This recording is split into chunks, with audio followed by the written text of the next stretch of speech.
رسول اللہ آلک و صحابک یا حبیب اللہ صلاة والسلام علیک یا نبی اللہ وعلی آلک و صحابک یا نور اللہ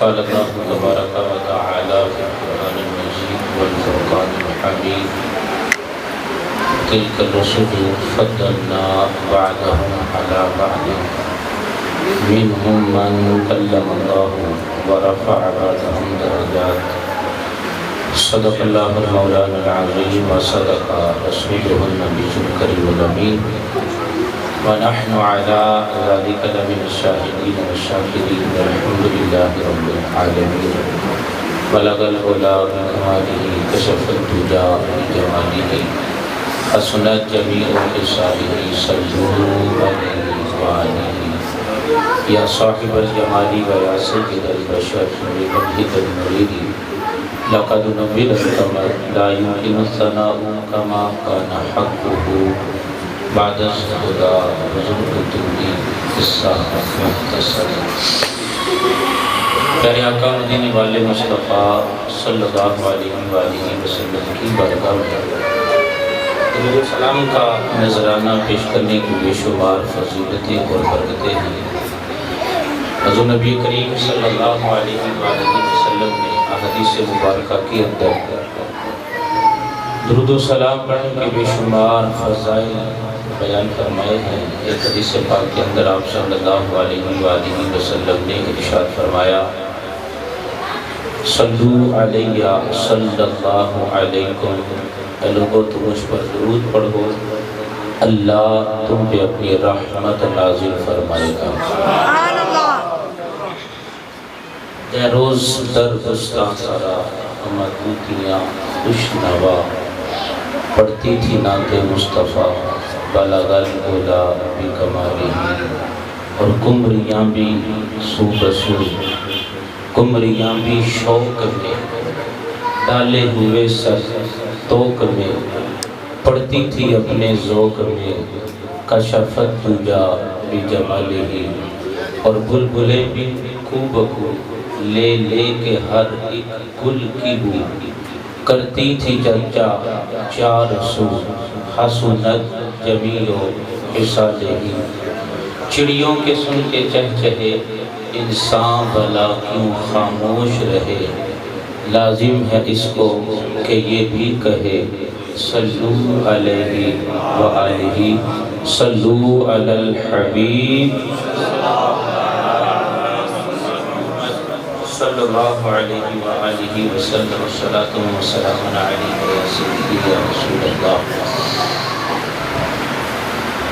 پیارے اور محترم اسلامی بھائیوں اور بزرگوں، اللہ تعالیٰ کا شکر ہے کہ اس نے ہمیں ایک نیک محفل جو کہ اس کے محبوب کی آمد کے نام پر سجائی گئی، خالق کائنات نے ہمیں اس محفل پاک میں حاضری کا شرف عطا کیا۔ اللہ تعالیٰ ہم سب کی اس حاضری کو اپنی بارگاہ میں قبول فرمائے، اور اہل خانہ کا یہ انتظام کرنا اپنی بارگاہ میں قبول فرما کر اسے ہم سب کے لیے اخروی نجات کا سبب ہے۔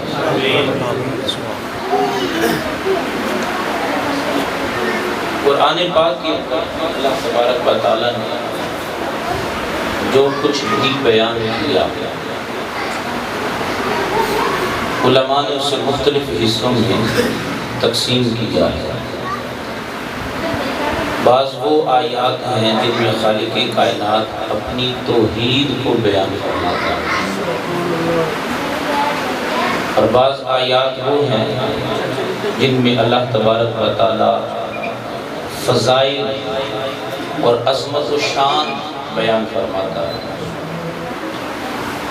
بعض وہ آیات ہیں جن میں اللہ تعالیٰ نے احکامات بیان کیے، عبادت کے حوالے سے، دنیاوی معاملات کے حوالے سے۔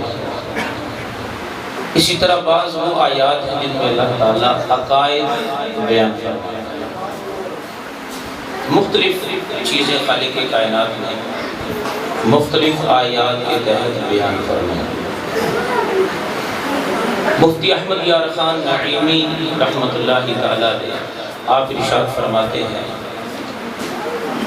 قرآن پاک کی کوئی بھی آیات ہوں ان کے اندر اللہ نے کچھ بھی بیان کیا، توحید بیان کی ہو، عقائد کا بیان ہو، احکامات کا بیان ہو یا فضائل کا بیان ہو، آپ جب ان آیات کو محبت اور پیار کی نگاہ سے دیکھو گے تو آپ کو قرآن کی ہر آیت میں شان مصطفیٰ کا ظہور نظر آئے گا، ہر جگہ نظر آئے گا۔ سب سے پہلے ہم فضائل کی بات کرتے ہیں۔ اللہ تبارک و تعالیٰ قرآن پاک میں انبیاء کے فضائل بیان کرتا ہے، صحابہ کے فضائل بیان فرماتا ہے، اہل بیت کے فضائل بیان فرماتا ہے، مکہ شریف کے فضائل ہیں، مدینہ شریف کے فضائل ہیں، صالحین کے فضائل ہیں، نیک لوگوں کے فضائل ہیں۔ اب جب ہم ان سارے فضائل کو دیکھتے ہیں تو آپ فرماتے ہیں چاہے مکہ شریف کا ذکر ہو، چاہے مدینہ شریف کا ذکر ہو، صحابہ کی فضیلت کا بیان ہو، اہل بیت کی فضیلت کا بیان ہو، انبیاء کے فضائل ہوں، فضیلت جس کی بھی ہے اس فضیلت کے اندر بھی عظمت مصطفیٰ نظر آ رہی ہے۔ اس طرح اگر کوئی شخص کسی غلام کی شان بیان کرے، کسی غلام کی شان بیان کرے تو غلام کی شان بیان کرنے کا مطلب یہ ہے اس کا آقا بھی بڑی شان والا ہے۔ کوئی شاگرد کی فضیلت بیان کرے تو شاگرد کی فضیلت بیان کرنے کا مطلب یہ ہے اگر یہ شاگرد فضیلت والا ہے تو اس کا استاد بھی عظمت والا ہے، اس کا استاد بھی عظمت والا ہے۔ ہم قرآن پاک کے اندر دیکھتے ہیں، سب سے پہلے جب سورہ فاتحہ کا ہم نے آغاز کیا لکھا ہے الحمدللہ رب العالمین، تمام تعریفیں کس کے لیے؟ اللہ کے لیے۔ تمام تعریفیں کوئی بھی کرنے والا ہو، کسی وقت کرے، کسی انداز میں کرے، کسی زبان میں کرے، کسی بھی انداز میں کرے، جتنی بھی تعریفیں ہیں ساری تعریفیں اللہ کے لیے۔ اب یہاں تو ہم نے یہ پڑھا ساری تعریفیں اللہ کے لیے، لیکن ہم دیکھتے ہیں دنیا کے اندر لوگوں کی تعریف بھی کی جاتی ہے، چیزوں کی تعریف بھی کی جاتی ہے، مکانات کی تعریف کی جاتی ہے، خوبیوں کی تعریف کی جاتی ہے۔ اب یہ کیا بات ہوئی؟ مکان کی تعریف ہے، آدمی کی تعریف ہے، باقی چیزوں کی بھی تعریف ہے، لیکن رب کا قرآن فرماتا ہے ساری تعریفیں اللہ کے لیے۔ تو ساری تعریفیں اللہ کے لیے کیوں؟ کہ اگر اس مکان کی تعریف کی جا رہی ہے یہ مکان دیا خدا نے ہے، اگر بندے کی تعریف کی جا رہی ہے تو اس وجہ سے اس بندے کو خوبی اور کمال دیا خدا نے ہے۔ یہ ایک چھوٹی سی مثال میں نے آپ کے سامنے عرض کی تو پتہ یہ چلا کہ چیز کی تعریف کرنا یہ مالک کی تعریف ہے، آقا کی غلام کی تعریف کرنا یہ آقا کی تعریف ہے، شاگرد کی تعریف کرنا یہ استاد کی تعریف ہے۔ اب اس بات کو ذہن میں رکھیے گا ذرا، اب غور کیجئے، اللہ نے جہاں مکے کی فضیلت کو بیان کیا تو مکہ بنا کس کے صدقے میں ہے؟ جہاں مدینے کی فضیلت کو بیان کیا تو مدینہ بنا مصطفیٰ کے صدقے میں ہے۔ اگر صحابہ کی فضیلت کا بیان ہے مطلب یہ ہے یہ صحابہ کی شان بیان ہو رہی ہے، اور اس کے اندر شان مصطفیٰ کا اظہار بھی ہے۔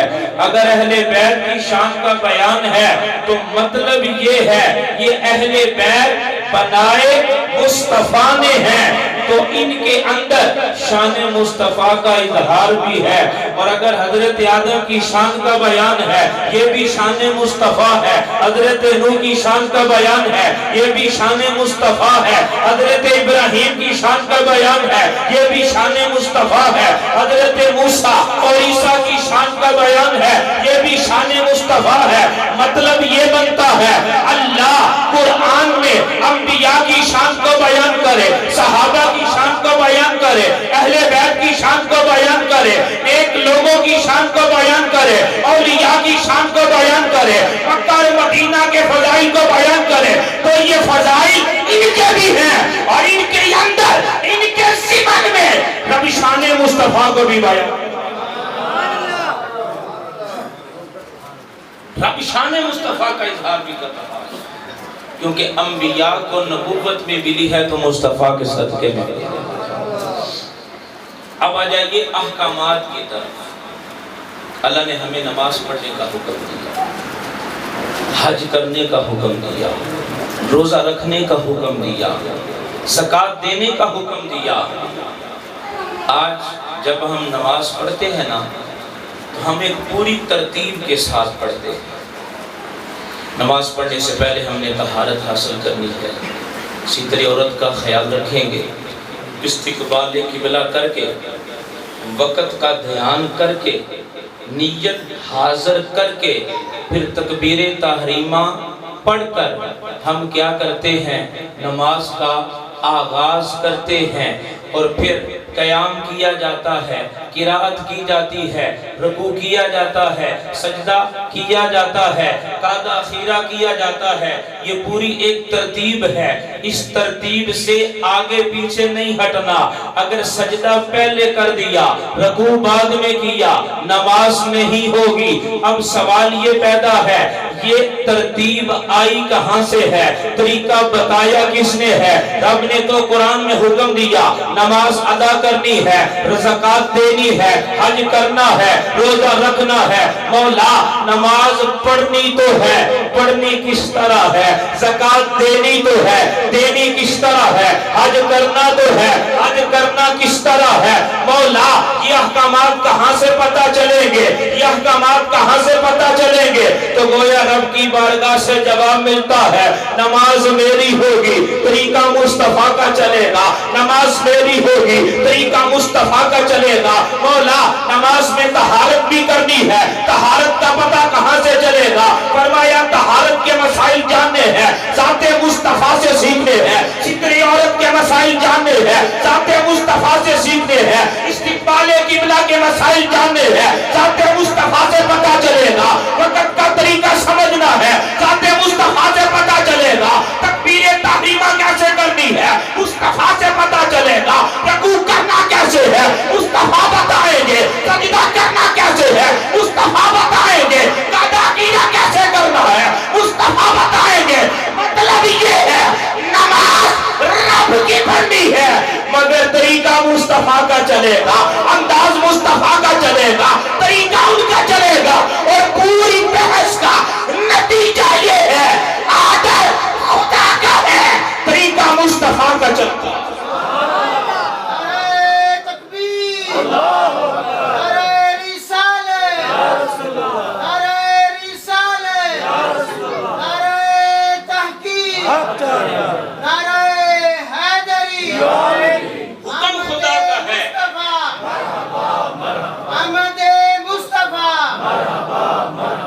حکم خدا کا، طریقہ مصطفیٰ کا۔ قرآن میں کہیں نہیں آپ کو یہ ملے گا کہ سجدہ بعد میں کرنا ہے، رکوع پہلے کرنا ہے، سوائے ایک استدلال کے۔ قعدہ اخیرہ کیسے کرنا ہے، سجدے کا انداز کیا ہوگا، رکوع کا انداز کیا ہوگا، قرأت کتنی کرنی ہے کتنی نہیں کرنی، یہ واضح طور پر اگر پتہ چلے گا